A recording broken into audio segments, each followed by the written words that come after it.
Bonjour et merci de recevoir le pain de vie chez vous. Quand l'évangile rencontre le monde, il ne le laisse pas indifférent. Pourquoi?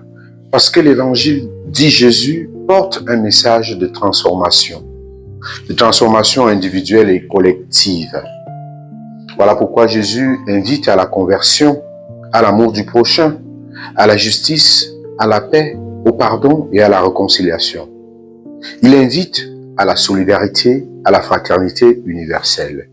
Le fait d'accueillir l'évangile, devenir disciple du Christ, ne va pas sans épreuves telles que le rejet, les persécutions et la haine, comme le dit Jésus dans l'évangile de ce jour.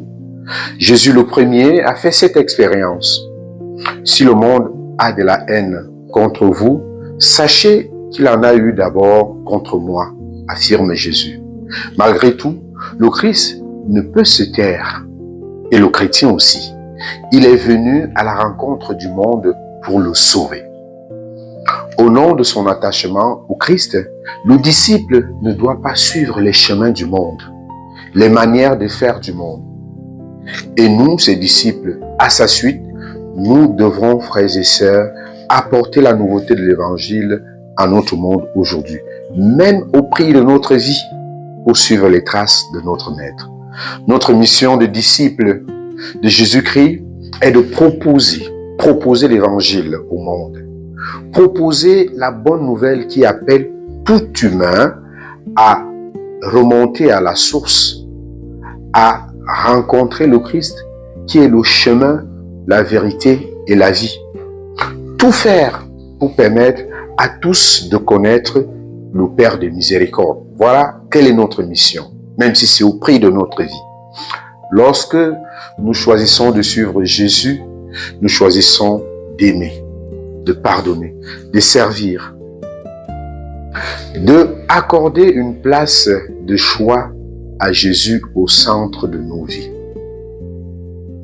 Nous choisissons la vérité face au mensonge, la justice face à l'iniquité, l'amour face à la haine, lorsque nous devenons disciples du Christ.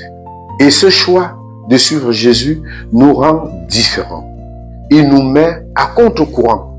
Tous ceux et celles, mes chers amis, qui font des efforts de témoigner par la parole, les actes, d'une manière de vivre conforme à l'évangile, sont confrontés inévitablement à la méchanceté humaine. La consolation, la force, l'espérance se trouvent dans ces paroles de Jésus.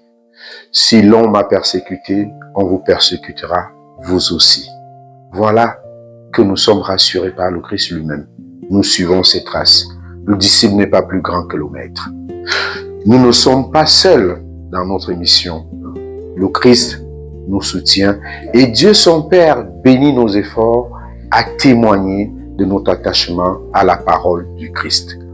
Mes chers amis, n'ayons pas peur, n'ayons pas honte de dire notre foi, de porter l'évangile, de témoigner que le Christ est ressuscité.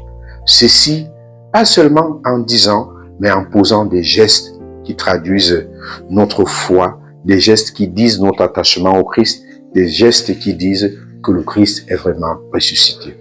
À tous et à chacun, nous souhaitons une très belle journée.